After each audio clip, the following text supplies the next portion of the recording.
오늘 예배 함께 하신 성도님들 우리 서로 환영합니다. 사랑합니다. 축복합니다. 인사하시기 바랍니다.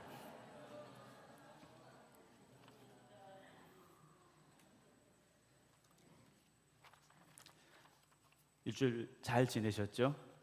네. 오늘 예배 함께 하신 여러분들이 하는 모든 일들 가운데 하나님의 섭리하심 가운데서 기쁨만 더하시기를 주님의 이름으로 축원합니다. 어떤 목사님께 쓰신 글을 보니까요, 교회 부흥에는 세 가지 요소가 있답니다. 첫 번째, 교회의 위치가 좋아야 된다고 합니다. 그래서 신도시나 택지 개발을 하고 종교 용지를 분양을 하게 되면 여러 교회들이 입찰을 합니다. 그 종교 부지, 종교 용지를 분양을 받으려고 입찰을 하게 돼요. 지난번에 충주에서도 종교 부지, 종교 용지를 분양을 하는데 여러 교회가 이렇게 입찰을 했는데, 공교롭게도 저희 친구 목사님 두 분도 같이 거기에 입찰을 하셨었어요. 그런데 친구 목사님 한 분은 이제 되고 한 분은 안 됐는데, 안 돼서 속상하고 좀 그럴 수도 있었는데 오히려 건축이 된 교회를 인수를 하셨어요. 그래서 오히려 더 잘된 그런 케이스도 있었는데, 교회 위치가 좋아야 된답니다. 두 번째, 교회 시설이 편리해야 되고 주차장이 잘 돼 있어야 된답니다. 도시교회는 그렇습니다. 주차장이 안 돼 있으면 교인들이 왔다가 주차를 못해서 그냥 가는 경우들이 많아지고 있기 때문에 교회 시설이 편리해야 되고 주차장이 잘 돼 있어야 됩니다. 그리고 세 번째, 아이들을 믿고 맡길 만한 좋은 교회학교, 주일학교 시스템이 되어 있어야 된다라고 이야기를 합니다. 교회학교가 잘 되어 있는 곳을 젊은 부부들이, 젊은 엄마 아빠들이 찾습니다. 그래서 교회를 전략적으로 이제 부흥을 시키기를 원하는 교회들은 이 교회학교 시스템, 주일학교 시스템을 초반부터 좀 잘 만들어서 이렇게 대응을 하기도 합니다.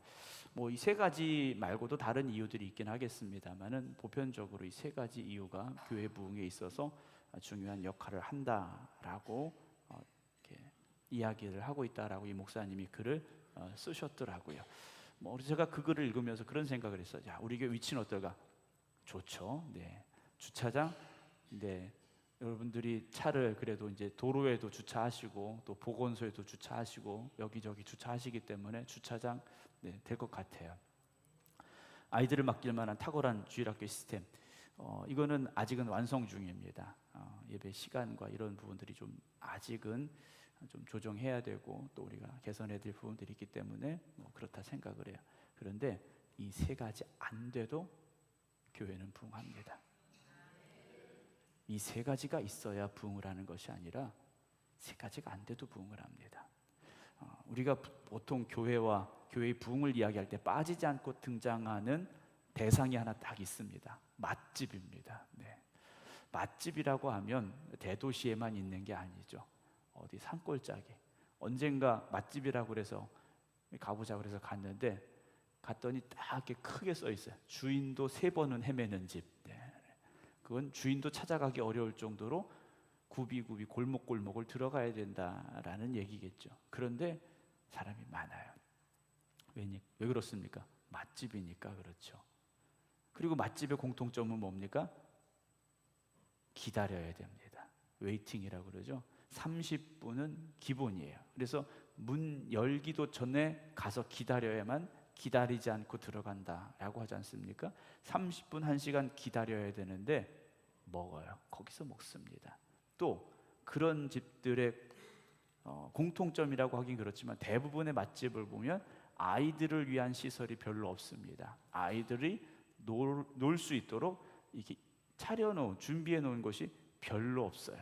그냥 먹으러 가는 겁니다. 그런데도 사람들이 많이 그곳에 밥을 먹으러 간다라는 거예요. 여러분 왜 그렇습니까? 맛이 있으니까 가는 거지 않습니까? 교회가 부흥해야 되는 것 맞습니다. 그러나 그 부흥이 어디에서 시작이 되어져야 되느냐? 하나님의 역사가 일어나는 교회가 되어져야 됩니다. 아무리 시설이 잘 되어 있고 뭐 편의시설이 잘 되어 있고 주차장이 너무 잘 되어 있어서 언제 가든지 주차를 쉽게 할 수 있고 아이들을 잘 돌봐주고, 그런데 하나님의 역사가 없다면 그건 교회가 아니라는 거죠. 그 목사님이 글을 쭉 써내려가면서 그렇게 시설이 딱 맞춰져 있는 곳이 어디냐? 백화점이라고 그랬습니다. 네, 백화점. 교회가 백화점은 아니지 않습니까? 교회는 하나님의 영광을 높여드리는 곳이 되어져야 되지, 그런 어떤 시설이 잘 돼 있고 화려하고 이런 것으로 시설을 만들었다고 그래서 교회가 부흥하는 그런 역사가 일어나는 것은 아닌 것 같습니다. 사랑하는 성도들, 물론 우리 교회에 부족한 어떤 부분들을 잘 맞춰가고 준비하는 것 중요합니다. 그러나 이 성전에 하나님의 역사가 일어나기를, 하나님의 은혜가 강같이 흘러 넘쳐 나가기를 주님의 이름으로 축원합니다. 우리가 신앙생활하면서 하나님 앞에 어떤 나의 소원을 기도하고 아뢰입니다. 여러분들이 하나님 앞에 기도합니다. 기도하는데 올해도 여러분들의 기도의 제목을 써서 주셨습니다. 기도의 제목을 써서 이제 기도의 남을 걸어서 제가 이제 기도하고 있는데, 지금까지 내가 기도한 건 모두 다 응답받았다.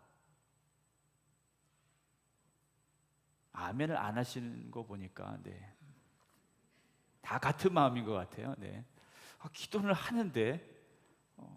하는데 응답이 잘 안 되더라 라는 그런 마음이실 것 같아요. 목사님은 어떠십니까? 이렇게 물어보실 것 같아요. 그죠? 목사님은 기도하면 다 응답 받으셨습니까? 라고 물으시면 저는 제 아버지에게 물어보고 싶으세요. 원로 목사님은 다 응답 받으셨는가? 너무 감사하네요. 제가 최종의 그런 대답을 해야 될 사람이 아니라 오늘 아버지가 오셔서, 우리는 성경을 읽다 보면 성경에 놀라운 기적의 현장들이 있습니다. 이스라엘 백성들이 출애굽을 하고 홍해바다 앞에 섰을 때 하나님께서 모세를 통하여 그 바다를 가르게 하시는데, 모세가 뭐라고 말하면, 야 시끄러, 너네 가만히 서서 하나님이 어떻게 하시는지만 보고 있어 하면서 하나님께서 홍해바다를 갈라주시죠. 여리고성이 무너져 내렸고요. 골리앗이 다윗 던진 돌 하나에 맞고 쓰러지게 되고요. 주님이 물 위를 걸어가시고요.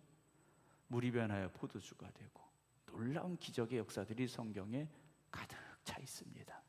그런데 내 삶에는 왜 그 기적이 없을까 하는 거죠. 아니, 성경은 분명히 기적의 역사가 넘쳐나고 있고 하나님은 능력의 하나님이라고 말씀하고 계신데, 하나님은 능치 못함이 없다고 말씀하고 계신데, 아니 왜 내 삶은 기적이 없을까라는 그런 고민, 때로는 의심이 우리에게 찾아오게 되더라는 거죠. 그러면서 우리 마음속에 드는 생각이 뭡니까? 실망입니다. 하나님은 내 기도는 안 들으시나 봐. 하나님이 누구 기도는 들으셨다는데, 누구 기도는 잘 들어주셨다는데 하나님은 내 기도는 안 들으시는가 봐. 하나님, 나는 아닌가 봐요 라는 실망과 낙심이 우리에게 찾아오게 될 때가 있더라는 거죠. 여기 계신 성도 여러분, 여러분들이 하나님 앞에 간절히 간구했던 기도가 응답되지 않아서 기도야 그냥 교회나 잘 다녀야지 라고 생각하고 이 자리에 계시다면 잘못 생각하고 계신 겁니다. 아직도 아쉬움이 많으신 것 같아요. 우리의 그 아쉬움 가운데 오늘 주시는 말씀이 다시금 여러분들에게 하나님의 역사하심을 깨닫게 되는 귀한 은혜가 있게 되기를 주님의 이름으로 축원합니다. 오늘 요한복음 11장은 우리가 아는 그대로 누가 죽었습니까? 나사로가 죽었습니다. 나사로가 죽었는데 주님이 가셔서 그 무덤 앞에 떡 서셔가지고 나사로야 나사로야, 그 나사로를 부르시게 되는 광경을 우리가 보게 되죠. 그랬더니 무덤 문이 열려진, 사람들이 열어놓은 그 무덤 문을 이 죽은 나사로가 걸어서 나왔더라. 그러니까 죽은 나사로가 살아났다라는 기적이 이 요한복음 11장에 기록이 되어져 있습니다. 오늘 1절 말씀 봅니다. 어떤 병자가 있으니, 어떤 병자는 나사로죠. 이는 마리아와 그 자매 마르다의 마을 베다니에 사는 나사로다. 오늘 이 본문에 있어서 중요한 사람 3명이 등장을 합니다. 마리아, 마르다, 그리고 나사로입니다. 사실 나사로는 한 거 없습니다. 나사로의 역할은 마지막에 짠하고 무덤 속에서 나오는 역할을 하면 되는 거예요. 물론 11장 시작하면서 병들어 있는 나사로, 막 죽어가는 나사로도 있겠지만, 나사로는요 무덤에서 살아나오는 기적의 주인공으로 등장을 하면 되는 사람이에요. 그렇다면 누가 남습니까? 마리아와 마르다가 남습니다. 이 둘은요 나사로가 병들어 고통당하고 있는 그 상황, 죽어가고 있는 그 순간에 누구에게 도움을 요청합니까? 예수님께 도움을 요청하는데요. 2절 봅니다. 이 마리아는 향유를 주께 붓고 머리털로 주의 발을 닦던 자요, 병든 나사로는 그의 오라버니더라 라고 이 마리아에 대해서 설명을 해줘요. 마르다는 어떤 여인이었는가? 오늘 11장에서는 설명해 주지 않습니다. 오히려 마리아에 대해서 설명을 해줘요. 마리아는 어떤 사람이었습니까? 향유를 주께 붓고, 이 향유는요 요즘 뭐 향수가 아무리 비싸다고 해도 이 향유에 비하면 그리 비싸지 않은 겁니다. 이 향유는요 너무 비싸고 소중한 거예요. 최소로 따져 보아도 한 1년치 우리가 모아야 될 그 정도의 금액이다, 이렇게 보시면 돼요. 그리고 자기의 머리카락으로 주님의 발을 닦던 여인이었다라는 겁니다. 그러니까 얼마나 주님을 사랑하고 헌신하는 여인이었는가, 제가 이 말씀 보면요 와 할 정도예요. 네, 저를 사랑해 주시는 성도님들이 참 많습니다. 네, 아멘을 안 하시네요. 오늘 뭐 잘못 드시고 오셨나요? 네. 다른 교회 얘기하는 거 아니에요. 다른 교회는 뭐 얘기해봐야, 네, 그렇고 우리 교회에서도 저를 다 사랑해주고 계신데요. 네, 저만 느끼고 있는 사랑인가 봅니다. 네. 네. 이 마리아는요 정말 헌신적으로 예수님을 사랑하고 최고의 사랑을 했던 여인이라는 거예요. 그런데 이 여인이, 그만한 사랑을 가지고 주님 앞에 나아갔던 이 여인의 믿음이 어떠했는가라는 거죠. 자, 어쨌든 이 나사로는 역시 또 병들어 있는 상황입니다. 3절, 이에 그 누이들이 예수께 사람을 보내어 이르되 주여 보시옵소서. 사랑하시는 자가, 이 나사로도요 예수님의 사랑을 받던 사람이었다라는 거죠. 예수님은요 예수님에게 엄청난 걸 해드려야만 사랑하시는 분이 아니라 주님 앞에 나온 누구나 사랑하고 계심을 믿으시기 바랍니다. 목사는 여러분들을 한 분도 빠짐없이 사랑합니다. 뭘 사다 주셔서 그분만 아끼는 게 아니라 저는 여러분들의 마음을 알고 여러분들의 소중한 믿음을 제가 기억하려고 하기 때문에 한 분도 빠짐없이 사랑합니다. 이건 거짓말은 아닙니다. 네, 제 진심입니다. 네. 제가 누구만 편애하고 뭐 누구만 특별히 밥 먹자고 하고 이런 사람은 아니라는 건 뭐 여러분들이 아실 것 같아요. 어쨌든 주여 사랑하시는 자가 병들었습니다. 이 말이 뭡니까? 주님 빨리 오세요, 이 말이에요. 주님 빨리 오세요. 빨리 오셔서 나사로 고쳐주세요. 소식을 보낸 거죠. 4절, 아시는 대로, 여러분들이 잘 아시는 대로 예수님께서요 이런 말씀하십니다. 이 병은 죽을 병이 아니다 그러셔요. 그러니까 이 병은 죽을 병이 아니야. 아니 지금 나사로와 가족들은 지금 다 죽게 생겼다고 이야기하는데 예수님은요 멀리서 나사로 보지도 않으시고 죽을 병 아닌데 라고 하십니다. 그럼 이 병은 왜 왔습니까? 하나님의 영광을 위함이고 하나님의 아들이 즉 예수님이 이로 말미암아 영광을 받게 하려 함이라 라고 말씀을 하셨어요. 5절입니다. 예수께서 본래 마르다와 그 동생과 마리아죠, 그리고 나사로를 사랑하셨더라 라고 돼 있어요. 그 사랑하신 기간이 짧지 않다라는 거죠. 어떤 이유에서 이 남매들이 예수님의 사랑을 받았는지는 알 수 없습니다만 뭐 성경을 연구하는 학자들은 그렇게 얘기를 해요. 이들의 부모의 이름이 등장하지 않는 것을 보아서 이들은 아마 어려서부터 고아로 살지 않았겠는가 라고 이야기를 합니다. 그러나 정확한 이유는 우리가 알 수 없고요. 예수님께서 이들을 특별히 사랑하고 계셨는데 그럼 이 정도 소식을 들었으면 빨리 가시는 게 맞습니다. 예수님이 지금 멀리 계신 게 아니에요. 빨리 가셔야 되는데 6절 나사로가 병들었다함을 들으시고 그 계시던 곳에 이틀을 더 유하셨다 그랬어요. 아니 예수님 빨리 가셔야 되는데 이틀이나 안 가신 거예요. 예를 들어서 우리 교회 성도님들 중에 어떤 분이 목사님 지금 사고가 났어요. 목사님 빨리 오셔야 되겠어요. 오셔서 기도해 주셔야 되겠어요. 저에게 전화를 하셨어요. 네, 이 사고가 별일 아니네요. 네, 일단 알겠습니다 하고 제가 이틀을 안 갔어요. 네, 그럼 어떻게 될까요? 네, 목사님 짐 싸세요 이러셔야 되는데 목사님 가셔야 될 것 같아요. 네. 네, 주님께서 이틀을 안 가셨습니다. 주님도 참 대단하세요. 이틀이나 안 가셨어요. 그러니까 안 가셨다라는 게 뭐겠습니까? 의도적으로 안 가신 거예요. 잊어버리신 게 아니에요. 나사로 얘기를 잊어버리신 게 아니에요. 너무 바빠서 또 못 가신 것도 아니라는 거예요. 시간을 보내신 겁니다. 7절 그 후에 제자들에게 이르시되 유대로 다시 가자 그러셨어요. 이제야 가시겠다고 하십니다. 이제야 다시 가겠다고 하셨는데 소식이 왔고 이틀이 지났고 그제서 예수님께서 가겠다라고 말씀을 하십니다. 그러면서 하신 말씀 11절 이 말씀을 하신 후에 또 이르시되 우리 친구 나사로가 잠들었도다 그래요. 그러나 내가 깨우러 간다라고 말씀하십니다. 이 말을 들었던 제자들이 이렇게 말하죠. 12절 주여 잠들었으면 낫겠나이다 그래요. 주님의 말씀을 듣고 제자들은요 나사로가 몸이 너무 힘들고 어려워서 잠이 들었으면 그게 낫겠습니다. 죽은 게 아니라 잠들었으면 그게 좋겠습니다. 예수님 하신 말씀 뭡니까? 나사로가 죽었다라고 말씀하셔요. 그러니까 예수님이 지금 기다리고 계신 거죠. 뭘 기다리고 계십니까? 나사로가 죽기를 기다리고 계세요. 나사로가 죽기를 기다리고 계시다라는 거죠. 제가 처음에 여러분들에게 질문을 드렸죠. 여러분들이 하나님 앞에 드린 기도가 응답 받으셨습니까? 다 응답 받으셨습니까? 우리는 그 대답에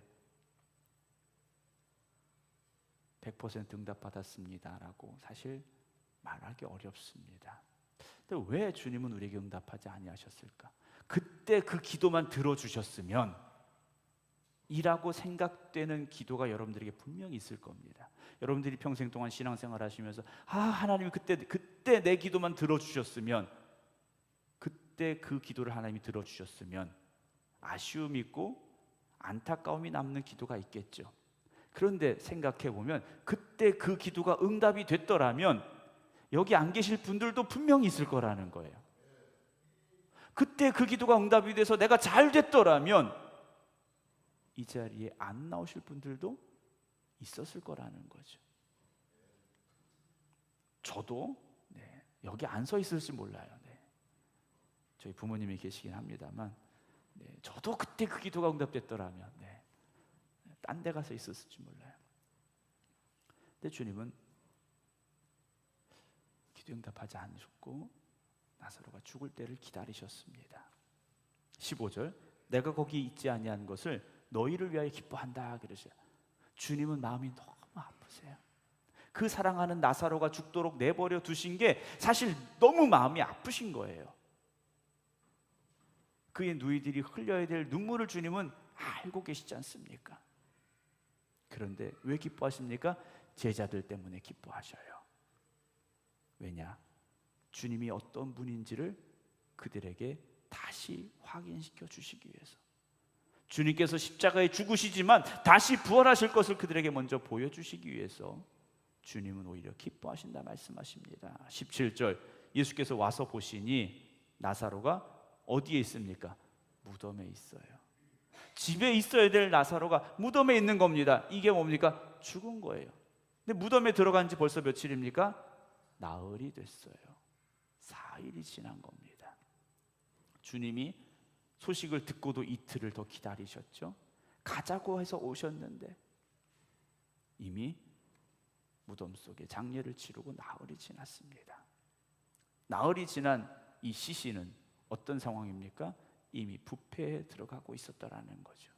20절입니다. 자, 오늘 마르다가 예수님께서 오신다는 말을 듣고 곧 나가서 맞이했어요. 예수님이 오신다고 하니까 마르다가요 빨리 달려 나간 겁니다. 소식 듣자마자 갔는데 마리아는 어디 있습니까?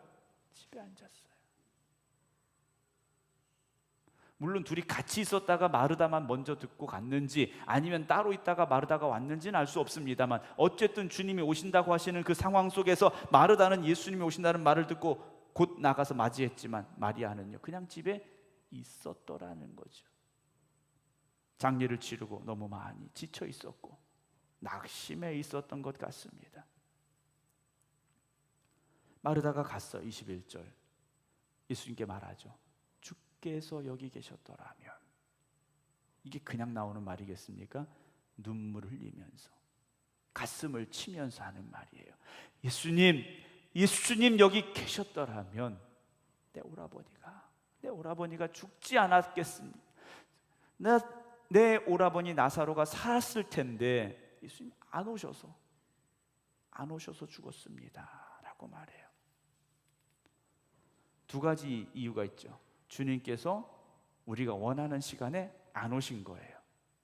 우리가 기대했던 시간에 안 오신 거예요. 그리고 주님은요 우리와 같이 안 계셨다라는 거죠. 여러분, 이 질문, 이 풀리지 않는 이 문제 두 가지는요 오늘 우리에게도 동일할 수 있습니다. 우리가 원하는 시간에 하나님이 일하셔야 되는데, 우리가 기대하는 시간에 하나님이 여기 오셔야 되는데 하나님이 오시지도 않고 일하시지도 않았더라면 우리는 어떤 상황입니까? 기도에 응답받지 못한 상황이라는 거죠.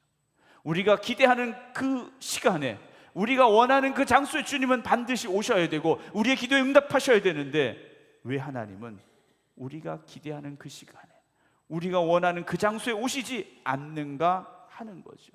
여러분, 우리 생각교회가 날마다 기적이 일어나는 교회라면, 모든 성도가 기적의 주인공들이라면 얼마나 놀라운 역사가 일어나겠습니까? 여러분, 여기 들어올 자리가 없을 거예요. 암 환자가 고침받고요, 불치병 환자가 치유되고요, 세상의 문제를 가진 사람이 여기 들어오기만 해도 다 해결된다면 예배당 문요 닫을 수도 없을 정도가 될 수밖에 없을 겁니다. 근데 다행인지 자리가 남네요. 왜 하나님은 우리의 기도에 그때마다 채워주시고 역사하시지 않을까 하는 거죠. 어떤 분들은 그래요. 기도를 너무 열심히 했는데 하나님이 응답하지 않으셨다고 그게 실망이 되고 낙심이 돼서 교회를 떠나시고 안 나오시는 분들도 있어요. 오늘 여기 계신 분들은요 정말 감사합니다. 기도의 응답을 못 받으신 것도 많은데 그래도 여기 나오셨네요. 하나님이 나를 사랑하지 않는 것 같은데도 여기 나오셨네요. 마르다가 나갔어요. 아니, 주님 여기 계셨더라면 내 오라버니가 죽지 않았을 텐데. 22절 봅니다.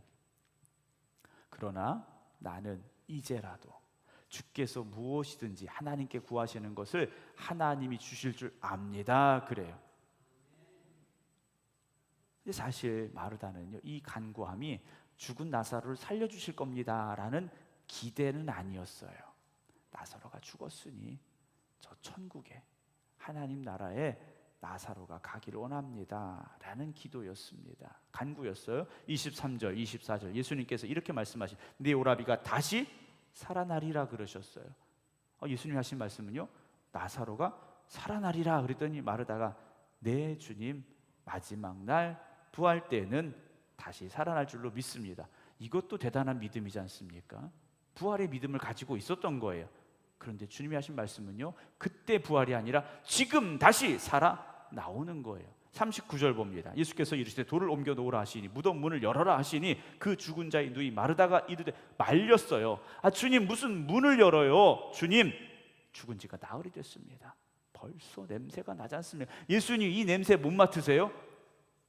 이 냄새가요 요즘은 시신이 썩는 냄새를 맡기가 어려운 시대에 우리가 살고 있는데, 저 어렸을 때만 해도요 집에서 장례를 다 치르다 보니 그 냄새가요 얼마나 우리를 힘들게 하는지 몰라요.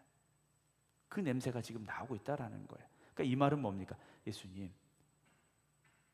다 해봐야 이제 안 됩니다 이거예요. 예수님 뭘 하신다고 해도 안 됩니다. 예수님 더 이상 희망이 없어요. 예수님이 하신다고 해도 될 게 아니에요 라는 겁니다. 죽은 지 1시간밖에 안 됐더라면 모르겠습니다. 죽은 지 하루밖에 안 됐더라면 주님 뭔가 하실 수 있겠죠. 근데 이제는 안 됩니다 라는 거예요. 20절, 마리아는 아까 어디에 있었습니까? 집에 앉아 있었어요. 집에 앉아. 왜 마리아는 안 나왔을까요? 그 낙심한 것이, 실망하고 절망하고 좌절한 것이 너무 큰 거예요. 그래서 주님 앞에 가기조차도 싫은 거예요. 너무 미운 거예요. 주님이 너무 미운 거예요. 내가 그렇게 주님 앞에 주님 사랑합니다 라는 고백을 했는데, 내가 믿음으로 지금까지 살아왔는데 왜 주님은 나사로를 살려주시지 않았을까 하는 거죠. 28절에 이 말을 하고 돌아가서 가만히 마르다가 간 거예요. 자매 마리아를 불러 이르되 선생님이 오셔서 너를 부르셔. 예수님이 오셔서 넌 왜 안 왔니? 넌 어디 있어? 마리아를 데려와라 하셨다라는 거예요.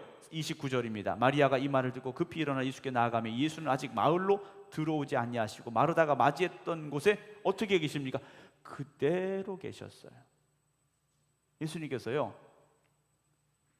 마리아가 너무 실망해서 오지도 못한 걸 알고 계시겠죠. 그럼 가서 마리아를 위로해 주셔야 되는데 예수님께서요, 마르다를 만났던 그 자리에 가만히 계신 거예요. 꼼짝도 안 하고 계신 겁니다. 마리아가 갔어요. 32절, 예수 계신 곳에 갔어요. 그리고 그 발 앞에 엎드립니다. 주께서 여기 계셨더라면, 마르다와 똑같은 말을 하죠. 주께서 여기 계셨더라면 내 오라버니가 죽지 아니하였겠나이다 라고 말합니다.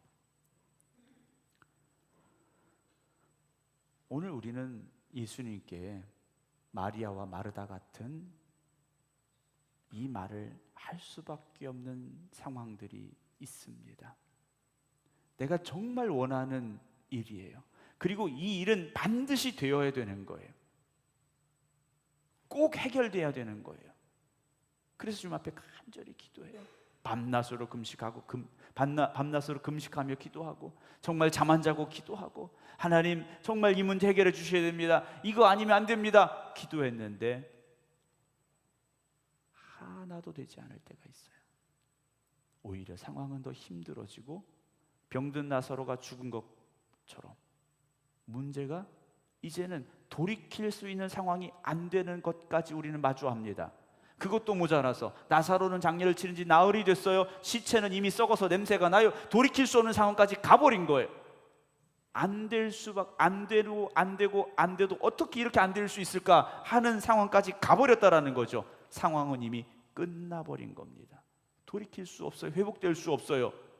37절에 거기 있던 어떤 사람이 예수님을 향하여 이렇게 말합니다. 맹인의 눈을 뜨게 한 이 사람이, 그 사람은 나사로는 죽지 않게 할 수 없었더냐? 라고 탄식하며 예수님을 향하여 이런 말을 했다라는 거죠. 39절 다시 봅니다. 예수께서 이르시되 다 듣고 가신 거예요. 예수님께서 그 말 다 듣고 가셨어요. 마리아와 마르다의 이 탄식도 다 듣고 가셨어요. 돌을 옮겨 놓아라 그러셨어요. 예수님께서 거기 가신 이유는 뭡니까? 잠든 나사로를 깨우러 가신다고 그랬어요. 죽은 줄 다 알고 가셨어요. 예수님은 냄새가 안 납니까? 예수님도 냄새가 다 나고 있는 걸 알아요. 그런데 무덤 문 열으라 하십니다. 왜냐? 이제는 주님이 하실 일을 하시겠다라는 거예요. 이제는 마리아의 시간도 아니고 마르다의 시간도 아니고 주님의 시간인 겁니다. 여러분, 내 시간 안에서 주님이 역사하시기만을 여러분 기대하지 마시기 바랍니다. 주님은 내 시간 안에만 계신 분이 아니에요. 여러분, 시간의 주인공은 누구십니까? 시간의 주인은 누구십니까? 하나님이신 거예요. 내가 시간의 주인이 아니지 않습니까? 하나님이 시간의 주인이라는 거예요. 여러분, 내 시간이 끝났다고 끝난 게 아니에요. 내 시간에 안 됐다고 안 되는 게 아니에요. 주님은 누구십니까? 부활이시고 생명이십니다. 40절 보면 예수께서 이르시되 내 말이 네가 믿으면 하나님의 영광을 보리라 하지 아니하였느냐. 마르다가요 주님 앞에 나왔고 또 주님이 하셨던 그 말씀 뭐 하면요, 네가 믿으면. 여러분, 오늘 우리에게 필요한 건 시간이 아닙니다. 우리에게 필요한 건 시간이 아니에요. 우리에게 필요한 건 능력이 아닙니다. 우리에게 필요한 건 돈이 아니에요. 우리에게 필요한 건 무엇입니까? 믿음입니다. 오늘 이 자리에 있는 저와 여러분들에게 필요한 건 다른 거 없습니다. 믿음입니다. 주님 하신 말씀 다시 보세요. 네가 믿으면이라고 말씀하십니다. 오늘 우리가 서 있는 자리는 어떤 자리입니까? 실망할 대로 실망하셨습니까? 그래서 여러분 결론 내리셨습니까? 내가 하는 기도는 절대 안 들으셔. 난 기도 안 할 거야. 이렇게 생각하십니까? 내가 하는 기도를 들으시긴 하는 것 같은데 쉬운 것만 들으시는 것 같아. 이렇게 결론 내리셨습니까? 아우, 하나님은 누구 기도는 잘 들어주시는데 나는 안 들어주셔. 나는 미워하시는가 봐. 이렇게 결론 내리셨습니까? 혹시 여러분 나사로이십니까? 내가 죽기 전에 예수님 오셔서 날 살려주실 줄로 믿었는데 안 오셨네. 죽고 무덤에 들어가게 되고 몸이 썩어져 내려가고 있는 상황이십니까? 여러분이 마르다든 마리아이든 나사로이든 어떤 상황, 어떤 모습일지라도 주님은 다시 오셨고 주님은 그 믿음 갖기를 말씀하셨고 죽은 나사로를 살려내셨습니다. 사랑하는 성도 여러분, 오늘 우리가 믿음으로 주님 앞에 서면 하나님의 영광을 볼 수 있습니다. 오늘 이 자리가 어떤 세상적으로 뭐 몇백억 들여서 지은 교회는 아니라 할지라도 어제도 제가 결혼식장에 가서 그 친척분 한 분을 뵀어요. 처가 쪽 친척분을 뵀는데 서울에 아주 유명한 온누리교회 장로님이 되시다고 하더라고요. 네, 온누리교회 장로님은 아무나 되는 거 아니긴 합니다만 제가 궁금해서 한번 여쭤봤어요. 온누리교회는 시무장로님이 몇 분이나 되세요? 이렇게 여쭤봤더니 300명입니다 그러더라고요. 네. 그러면서 제가 그 교회 숫자는 묻지도 않았어요. 우리 교회는 7만 명이 모입니다 그러시더라고요. 네, 그랬습니다. 네. 우리가 그런 교회는 생각해서 그런 교회 되긴 좀 어렵잖아요. 아무리 뭐 역사가 일어나고 우리가 아무리 전도한다 해도 7만 명 되는 교회 되기 어려워요. 근데 여기 우리 300명도 안 되는데 장로님 300명 될 수는 없어요. 그런데 하나님은요 7만 명, 시무장로 300명 교회만 역사하시는 게 아니라는 거죠. 하나님은 믿음으로 나오는 사람들에게 역사하십니다. 오늘 여러분들의 현실이 나사로처럼 다 끝나고 몸이 썩어져가는 상황이라 할지라도 주님이 오시고 주님이 역사하시면 새살이 돋게 될 것이고 멈췄던 심장이 뛰게 될 것이고 어두운 무덤 아니라 저 세상을 향하여 주님이 부르시는 그 영광의 자리에 서는 여러분들이 될 줄로 믿으시기 바랍니다. 오늘 우리는 믿음이 있어야 됩니다. 그 믿음으로 하나님의 영광을 마주하게 되기를 주님의 이름으로 축원합니다. 기도하겠습니다.